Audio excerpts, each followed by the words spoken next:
Hello and welcome to another episode of Osgoode Community Chronicles, where we explore the rich history, vibrant events, and remarkable stories that make up the Osgoode ward and surrounding communities. In each episode, we dive deep into our local heritage, drawing from the meticulous records and research of our local historians and families. These invaluable resources allow us to bring you stories from the past, ensuring that the traditions that shaped our community are shared with future generations. Whether you're a lifelong resident like me, or a newcomer, join us as we tie our fascinating history to the present-day version of our beloved region of Osgoode and surrounding communities. I'm your host, Tracy Daviero. I'm super excited to have passed 2,000 listeners for this podcast this past week. Thank you so much to all of you who continue to tune in. I really do appreciate it, and I hope you are continuing to enjoy it. In today's episode, we'll have our news and events calendar as usual.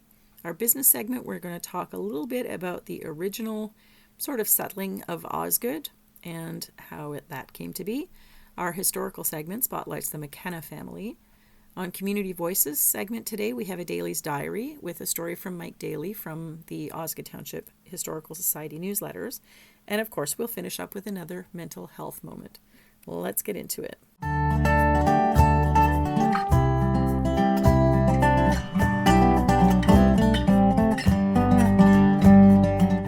Every week on the podcast, we share some of the local events that are taking place in the area. So many great people doing great things. Please be sure that you get out to support them. A little bit of news first. Osgoode Porch Fest is taking place on June 14th in the village, and they are currently looking for volunteer porches for bands to play on or near Osgoode Main Street. The Metcalf Golf Scholarship Classic is taking place on July 25th, but registration is open now. Funds are being raised to support graduating students from OTHS with post-secondary tuition for university, college, and trades education. It's $529 plus HST per foursome for 18 holes of golf, lunch, and dinner included, and it's taking place at the Metcalf Golf Club. On May 3rd, Tune In, Give Back is a mental health benefit concert for the Oh Yeah Happy Minds program. They're fundraising for this Happy Minds program, and the goal is to have youth grades 7 to 12 attend this program for free in the fall. Tickets are available now, $25 per person, and the event is going to be taking place at No Go Coffee in Osgoode. And on July 12th this year, Rockin' the Rideau is back again, celebrating 6 years of music and fun on the Rideau. Be sure to mark your calendars. And here are the events coming up for this week. Remember to check our community calendar for all of these events. Anything we talk about on the podcast will be included in the calendar at osgoodecommunitychronicles.com/calendar. Stanley Sugarbush is still running until April 20th, one more month to get in on all of the activities at the farm. You might not even need your rubber boots this weekend. Greeley Players is also presenting Grease at the Greeley Community Center this weekend. As I told you last week, we're going on Sunday, and I can't wait. They do such a great show every single year. March 22nd, Russell Flea Market's second last market of the season is being held at Russell High School starting at 9 a.m.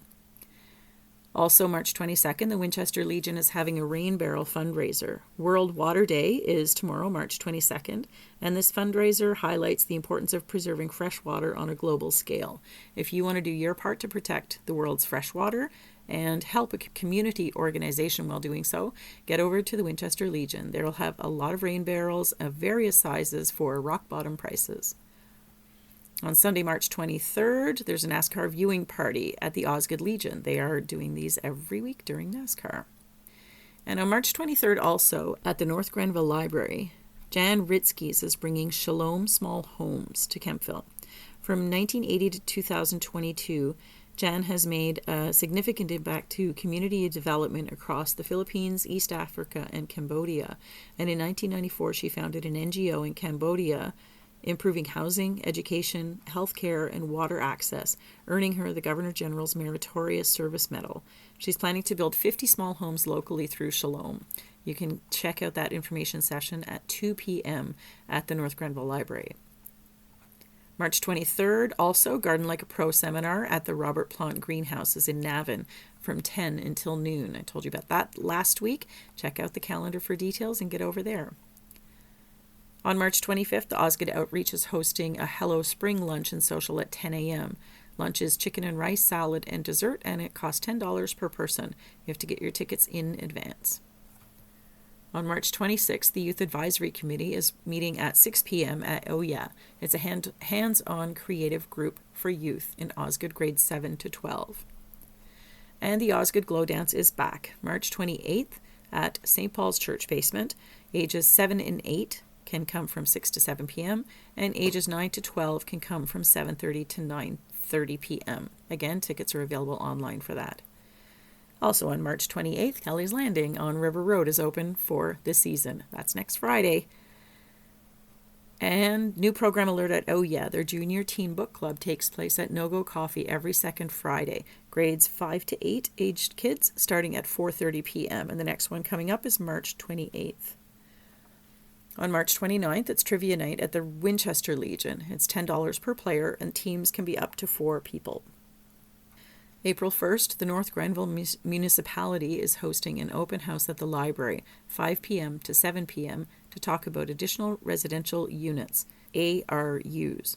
Come with your questions and get information about building a residential unit on your property. And April 3rd, the North Grenville Youth Filmmakers Club for ages 13 to 18 meets at 3:30 p.m. at the library. They actually meet twice a month on Thursdays. And the next dates are April 3rd and 17th. There's no prior experience required. That sounds like a very cool program. And April 5th, Fall in Love with Maple at the Kempville Campus Agroforestry Center. They're having a pancake breakfast, maple syrup production tours, taffy making, live music, and everything maple. Gluten-free options are available, and pancakes are served by the Kempville Youth Center and Kempville Rotary.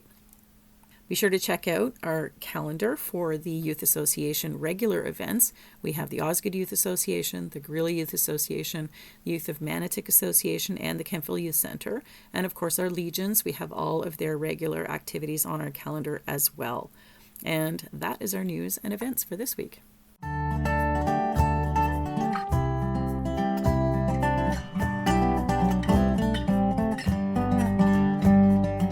In this week's Business Spotlight, I want to share a couple of excerpts actually, from the 1879 Belden Atlas, which is where we get our maps for a lot of this podcast. When we talk about people living in lot this, concession that, I reference the atlas to give you an idea of where that is within our current road names. In the atlas, there's also a great deal of written info, and I've selected one section to read about sort of the beginning setup of Osgoode, which the county of Carleton, is Osgoode a part of the county of Carleton, which seems appropriate at this time, I think. There is a lot, so I'm just going to pull out a few excerpts of it, and hopefully you find it interesting. Osgoode. Judged by its extent, coupled with its chances of development within the next decade, as compared with that development in its own case and the cases of the other municipalities of the county for the past 10 years, Osgoode may fairly be considered a leading township. In extent, it is the greatest, containing by actual measurement 90,894 acres of land, being 7,321 acres more than Gloucester, the second in size, and nearly 4 times the area of Torbolton, the smallest.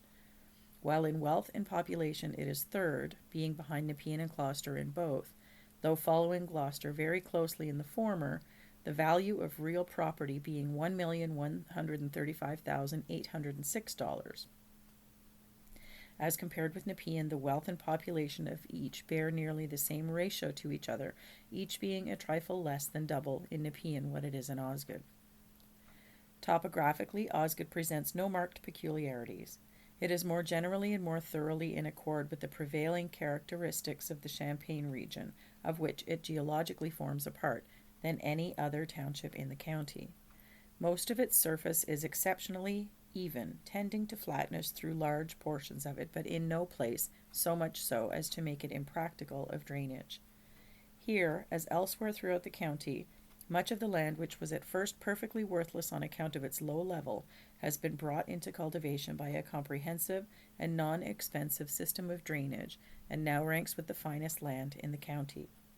And as improvements develop themselves, this tendency will be increased, till Osgoode seems likely to become, at no distant day, the leading township of Carleton as a first-class agricultural section. Geographically, it is the most easterly township in the county, being bounded on the northeast and southeast respectively by the townships of Cumberland and Russell in the county of Russell and the townships of Winchester and Mountain in the county of Dundas, while its northern boundary is the township of Gloucester and its western the Rideau River, separating it from the township of North Gore. It is surveyed in 1 1/4 mile concessions, numbering from the Rideau, while the lots number from the direction of the Ottawa. Its general shape approaches that of a square, its principal points of direction from its eastern corner being north 24 degrees west and south 56 degrees west. The St. Lawrence and Ottawa Railway passes through its entire length and has one station, named Osgoode, near the center of the southern quarter of the township. The station of Manotick, on the town line between Osgoode and Gloucester, accommodates the people of the northwest quarter. It is watered by the Castor River and its branches, which form a confluence further east with the Nation River, emptying into the Ottawa. This stream is so called after a French word meaning beaver, from the immense numbers of that valuable fur-bearing animal which in early days were found along its banks. Before the actual settlement of the township, however, they are said to have become almost exterminated by the diligent application of trap and gun in the hands of the Northwest and Hudson's Bay fur seekers and the Indians who traded with them. Traces of the original builders of the dams here and there scattered along the bed of the Castor were still quite numerous and plain till a very recent date, but they are gradually disappearing under the direction of the husbandman and the operation of the ploughshare. With the exception of the beaver, otter, and deer, the latter of which were exceedingly abundant, game is said to have been less plentiful throughout Osgoode than in almost any other part of the county, though fish of the finest quality in almost incalculable quantity, and every known variety which frequented our inland waters, were here found. The timber, particularly oak, lining the banks of the Castor and its branches, was of an exceptionally excellent character, and in quantity no locality surpassed it. It was drawn even from the banks of the Rideau and floated by way of the Castor and Petite Nation to the Ottawa and thence to Quebec, that route to the lower Ottawa being much preferable in a variety of ways to the Rideau route itself. It was the acquaintance formed by the original oak lumbermen from the St. Lawrence front with the capabilities of the soil of Osgoode, while operating on the banks of the Castor, that first brought the locality into notice as one worthy of settling in, a locality which had hitherto been looked upon as nothing but one dense and impenetrable swamp. This idea had originally prevailed to such an extent, however, that Osgoode was the latest township in the county to be settled, the first actual settler having located in the winter of 1826 and 27. This interesting event was due to Archibald MacDonnell of Cornwall, who had, during his lumbering operations along the Castor, selected a spot where the 8th concession line now crosses that stream, on to which he moved with his family at the above date. His route lay northerly from Cornwall till he got into the wilderness, where no roads existed, when he took to ice on the Nation River, following it down to the junction of the Castor, up which he drove to the spot he had selected for settlement, where Duncan MacDonnell, his son, now lives. Duncan was the one who drove his father's team up. It was called his team, though he was only a boy at the time, and for several years it was the only team of horses in the township. The survey of the township had been accomplished some 5 years previous to Mr. MacDonnell's settlement, and about 2 years previous to his first visits on lumbering excursions in or about 1821 and 22. William MacDonald, PLS, was the original surveyor, and it had been officially named at or before the time of the survey, after a British nobleman in the public service connected with the management of colonial affairs. Archibald MacDonnell, the first settler, above named, was a native of Glengarry, being a descendant from an army officer who was one of the first colonists of that county on the disbandment of some of the Highland troops after the close of the Revolutionary War. He married Catherine, daughter of Alexander MacDonnell, Scotch by extraction, though American by birth, who had taken arms in the King's cause during the Revolution, and was therefore obliged to fly his native home, Albany, New York, and settle in Cornwall about 1783 or 1784. He, Archibald, was an officer of Glengarry militia previous to the War of 1812-15, and during that war he was promoted by successive steps to the post of Deputy Assistant Adjutant general on the staff of the general commanding the forces along the St. Lawrence frontier. While acting in this capacity, he was engaged in the most difficult and dangerous duties, which he performed in such a manner as to cause the general to make special mention of him on a number of different occasions in his official reports. At times, his duties consisted in bearing important military despatches passing between the commanders of the forces in the eastern and western portions of the province, and it was no rare thing for him to be in the saddle for 2 days and nights successfully when on such duty, and in a number of instances the urgency of the service was such that he rode 2 horses to death in a single night. For these services he was granted 800 acres of land by the government. His wife was also entitled to 200 acres, as the daughter of a UE loyalist, so he drew 1,000 acres in Osgoode, probably the largest single grant ever issued to any one resident of the township.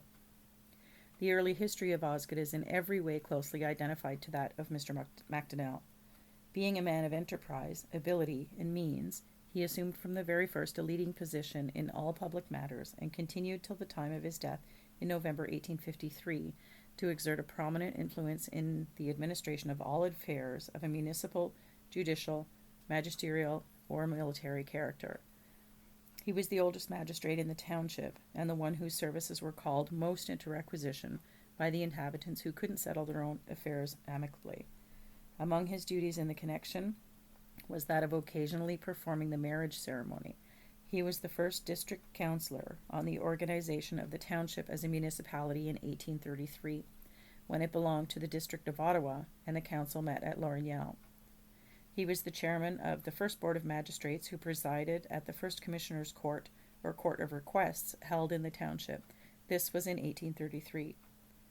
Mr. Thomas Bailey was clerk of the court, and the other sitting magistrates were Duncan McMartin, Robert Grant, Archibald Campbell, Daniel Cameron, and Henry Hanna. He is also said to have been the oldest militia colonel in the county. Soon after settling, he opened a store on the left bank of the Castor, just across the 8th line from the present residence of Duncan MacDonnell, on Lot 25, Concession 8. The first started in the township, and he also built upon the same lot the first sawmill in the township in 1835. He had a family of 12 children, 8 of whom were born in Cornwall, and the 9th, George, now living in Osgoode, was the first child born in the township. He built the first house in the township, a commodious one of cedar logs on the present Duncan MacDonnell homestead in the winter of 1826 and 27, and the first framing erected was the old barn now standing on the same lot. The house became prey to an accidental conflagration after serving its purpose for nearly half a century. Mr. McD was known far and wide by the familiar title of the Squire or the Colonel, and held both titles in reality as well as in name till the time of his death. The first judge who ever held court in the township was Judge George MacDonnell of Lorneau. Mr. Bailey was clerk of the First Divisional Court, when that form of judicature succeeded the old-style court of requests. This Mr. Bailey was an Englishman, who had exchanged mercantile pursuits in the large centres of that country for a pioneer's life in the Canadian backwoods. He came to Osgoode in 1832, when there were scarce a half-dozen families in the whole township. His former business experience well fitted him for the performance of any clerical duties. He was the first township clerk, the first clerk of the Court of Requests, and the first divisional court clerk in Osgoode. He now lives at St. Mary's, Ontario, and is one of the very few survivors of the pioneers. After Squire MacDonnell had gone on to his location, and before he had hardly got comfortably settled, he discovered that William York had settled on Lot 21, Concession 9 the same day he had come to Lot 25, Concession 8. What is very singular about it is the fact that they were both old neighbors in Cornwall, that neither knew the other had any intention of removing, that they had both started from Cornwall for the same destination, but by different routes, with their families on the same day, and that they both arrived at that destination on the same day, each thinking himself the only settler in the township for some time, till each accidentally discovered the presence of the other. These two continued the only settlers in Osgoode till the next winter, 1827-28, when Richard Hall and Samuel Loney came in with their families and settled, the former on Lot 19, Concession 9, and the latter on 18 and 9. They had both spent part of the previous winter in clearing small patches and erecting shanties and making general preparations for a permanent removal next season. No more came in until 1829. Robert Grant, who settled on Lot 24, Concession 10, was the first of these. Between his advent in 1832, 3 years, the only other settlers who located permanently were Peter McLaren, who settled at Kenmore, the pioneer of that locality, Squire Hannah, and Donald McIntosh, ex-sergeant of the Royal Artillery, who settled on the east and west halves, respectively, of Lot 23, Concession 7. 2 Cassidy brothers, John McNabb, Duncan Cameron, Colin Campbell, Dennis Kearns, Henry Brown, John Farlinger, and Thomas Bailey. About the latter date, 1 Harris and 1 Hurd had located on the Rideau, opposite to the Garlic settlement, one of the oldest in North Gore, and some distance up the river from the new Union Bridge at Wellington. During the season of 1832, the Rideau Canal was completed, and the number of settlers then commenced to increase, and from that date steadily continued to come in such numbers, and over such scattered areas that would have been quite a matter of difficulty to keep track of them, as to time and place, even then. And now, when nearly half a century has passed, and most of those who were cognizant of events then passing have gone the way of life, while those remaining cannot be expected to be full of the memory what were then the commonest details of everyday existence, though at this distance of time many such would be of interest to their descendants, it becomes a matter of impossibility to trace the various stages of settlement in their properly recurring succession. Nor does this seem necessary, as what records have been preserved are sufficient to show who were the men to take part in the governing affairs of the community from year to year, while the everyday life of all, though not perhaps marked by any peculiarity or particularly exceptional incidents, was still replete by all those experiences and primitive sorrows and sufferings, brightened by occasional periods of rude joys, and tempered by a comparative ignorance, the result of constant inurement to trials which hardened their nature and brought home the force of the old saw that in certain cases wisdom may be folly.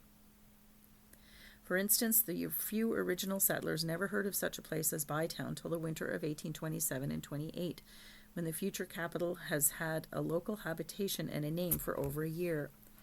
When the breezes favored, the thunder of the rock blasting by Colonel Bye's sappers could have been heard at intervals, yet our Osgoode pioneers knew not of the great public work which has given birth to a city and the political center of a nation, and their enlightenment on the subject came about in this way.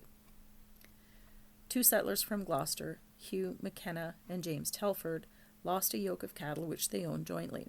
At this time, settlers had found their way into that portion of Gloucester between Billingsbridge and the neighbourhood known as South Gloucester, and had cut out a road from the latter place, via the former, to Bytown. The lost cattle took this road to its terminus, and then branched out into the forest. The owners tracked them to the 4th concession of Osgoode, where they fell in with other cattle tracks, which they pursued till they came to Squire Macdonell's clearing. This was the first the Gloucester folks knew of any settlement in Osgoode, and vice versa.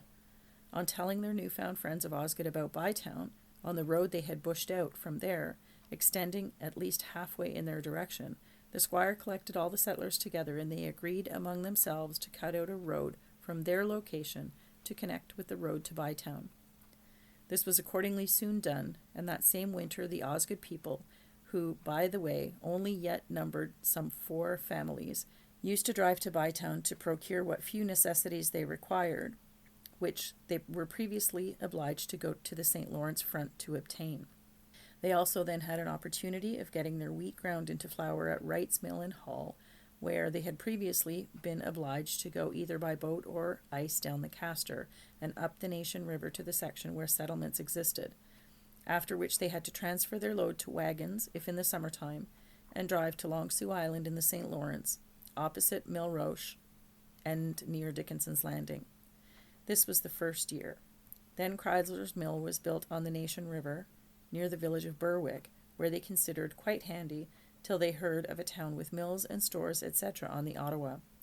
After this they used to go to Hull, or Bytown, after Le Breton's Mill was built, till about 1835, when Peter McLaren, the first settler of the neighbourhood of Kenmore, where he located in 1832, built a grist mill on the Castor, and the place where Kenmore since sprang up. A little bit of information about how things came to be from the Atlas. There is so much more in this, and I just want to stop there for today, but that is our little business spotlight for this week.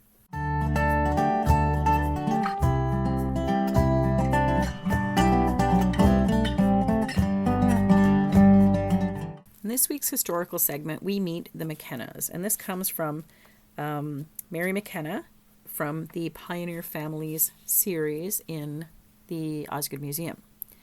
Hugh McKenna, born in 1790 in County Tyrone, Ireland, evidently served with the British Army during the Napoleonic Wars and came to Canada in 1818, where as a military claimant, he was entitled to land. He seems to have received land in the Gloucester Township at this time. He walked to Gloucester from Prescott to locate his land. It is probable that he returned to Ireland for a time because at Cornwall, 8th of January 1824, there is a certificate given from the Land Board that says that Hugh McKenna, born Tyrone, aged 34, arrived in the province in 1818 and petitioned to become a settler. He was examined, took the oath of allegiance, and was granted 50 acres, northwest quarter lot 1 in the 6th concession.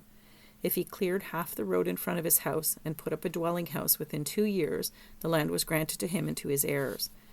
The Atlas of Carleton County states that Hugh McKenna got land in Gloucester and was a leading figure there from 1821. His land in South Gloucester was adjacent to that which he and his heirs held in Osgoode until 1973. Hugh McKenna's daughter Mary is said to have been born in Ireland in 1822, and that her mother died on the voyage to Canada. The second wife was Catherine Duffy, born in Louth, Ireland, and the marriage was performed in the small log building opposite the present basilica. Catherine was born in 1806 and died in 1877.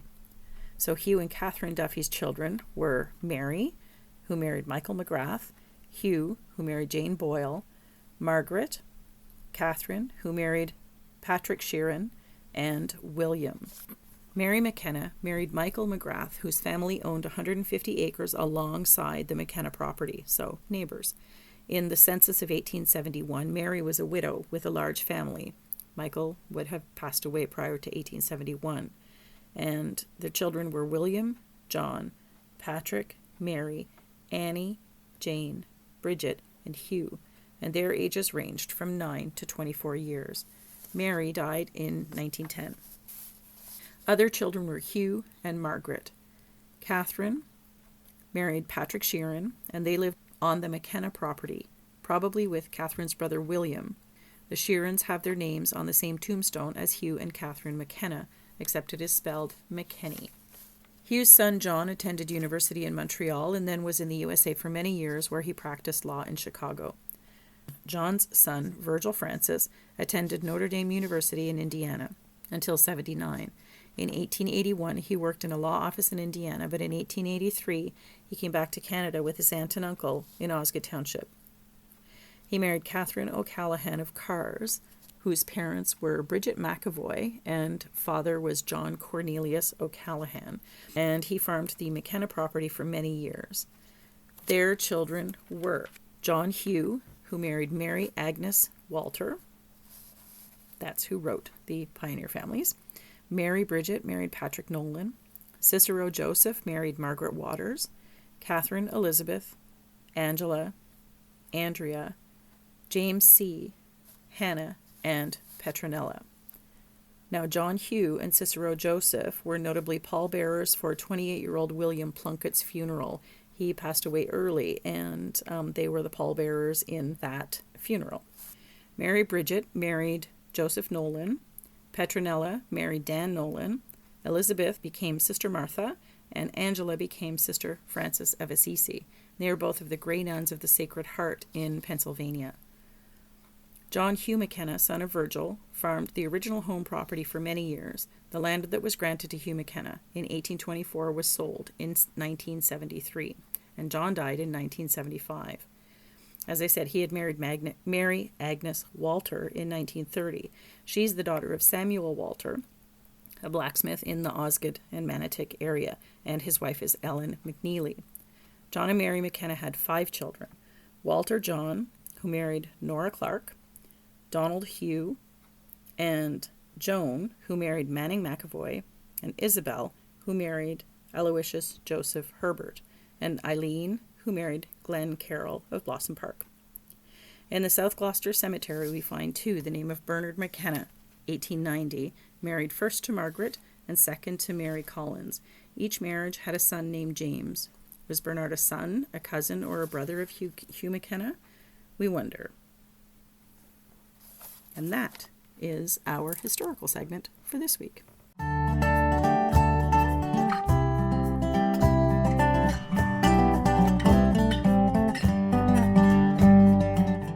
Today's Community Voices is a Daley's Diary, Mike Daley's article from a previous Historical Society newsletter about the settling of Osgoode Township. Osgoode Township was the last township settled in a Carleton county, what is now known as Ottawa Carleton. Reports had been circulated that Osgoode was an impenetrable swamp unfit for settlement. The name Osgoode derives from the first Chief Justice of Upper Canada, the Honourable William Osgoode. Based on further information that there was some good land in the township, two gentlemen, Archibald MacDonnell and William York, with their families came into the township in March 1827, travelling on the frozen rivers most of the way from Cornwall. MacDonnell settled on the banks of the Castor River, just south of where the village of Metcalfe is today. Mr. York settled on Lot 21, Concession 9. In the autumn of 1828, Duncan Cameron made a journey into Osgoode from the Cornwall area by what route is unknown, and met up with the MacDonnell and Yorks. He chose Lot 25, Concession 9. When a census was taken in 1831, there were 34 heads of families listed. Thus it was until the late summer of 1832 there appeared to be no immediate prospects of any means of communication with the outside world except by the way they had entered from the Cornwall area 55 miles away. It was to be reached in the winter months only, following the winding rivers for over half the way. It was presumed to be that there was only a dense forest between the settlement and the Ottawa River. An incident occurred that in the fall of 1832 that changed the course of history. Mr. MacDonnell had the largest clearing in the township at that period. In addition to his oxen, he had several cows and other cattle of various ages. They roamed through the forest in the summer months, but he usually returned home each evening. One evening, however, they were all missing, with no trace of them. The next morning, they were in their usual resting place. Checking to see if they were all there, he was surprised to find with them a pair of oxen that did not belong to him. They were free of yoke, but bore evidence of having been recently worked. What puzzled him most was the fact that, knowing all the oxen in the neighborhood, he had never seen these animals before. Where had they come from, was the question that baffled him. Confining the animals in an enclosure, he awaited developments. Toward the evening of the same day, two men, who were entire strangers to Mr. MacDonnell, called at his place inquiring if he had seen a pair of stray cattle. The oxen were at once identified and left to rest themselves with their owners, were welcomed as guests in the MacDonnell home. There they had much to hear and much more to tell, talking long into the night for 2 hours before leaving the next morning with their oxen for home. The strangers were Hugh McKenna and James Telford. The first named was the chief speaker, not only because he was an Irishman, but because he came out in 1818. They had settled on adjoining lots in the western side of Gloucester Township, near the northern end of Long Island. Each had an ox, so they yoked them together, used them on both farms. Having given the oxen a day's rest, free from the yoke and unnoticed by the owners, they did some exploring on their own. It was therefore a pleasant surprise for the owners when the tracks they were following led to a clearing and to the MacDonnell homestead. In the course of their conversation and in answer to Mr. MacDonnell's many questions, McKenna referred to many settlements in the Gloucester Township and the digging of the canal in Bytown, at which time MacDonnell said, "Now I know what that mysterious thunder was that I've heard for so long, even when there was not a cloud in the sky." Mr. McKenna informed them that there were several stores in Bytown and that mills were being erected. A trail was soon cleared to the north, thus eliminating the long trip to Cornwall, 55 miles away. A certificate from the Land Board in Cornwall, Ontario, dated January 8, 1824, to Hugh McKenna, born County Tyrone, Ireland, aged 34 years, grant the northwest quarter lot number 1, concession 6, Osgoode. This property remained in the McKenna's name until 1973. Descendants of Hugh McKenna married into the McGrath, Sharon, O'Callaghan, Nolan, McAvoy families, and others. By Mike Daley. And that is our Community Voices segment for this week.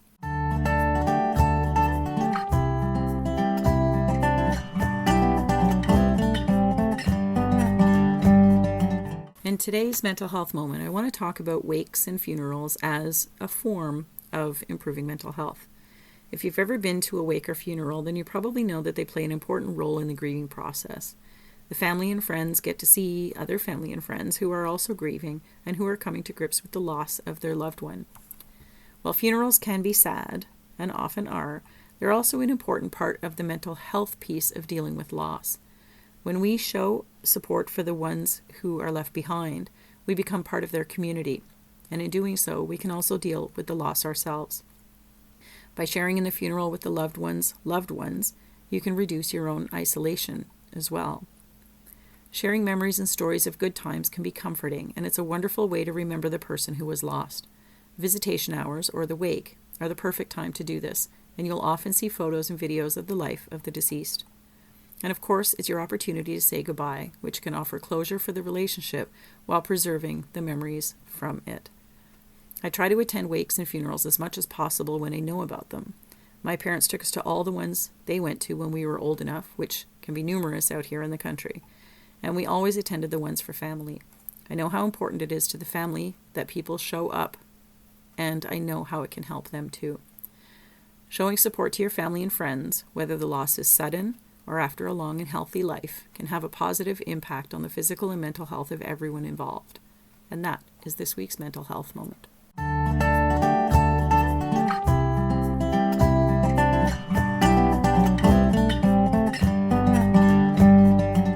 Thank you for tuning into this episode of Osgoode Community Chronicles. I hope you enjoyed our connections from the past and our taste of the present.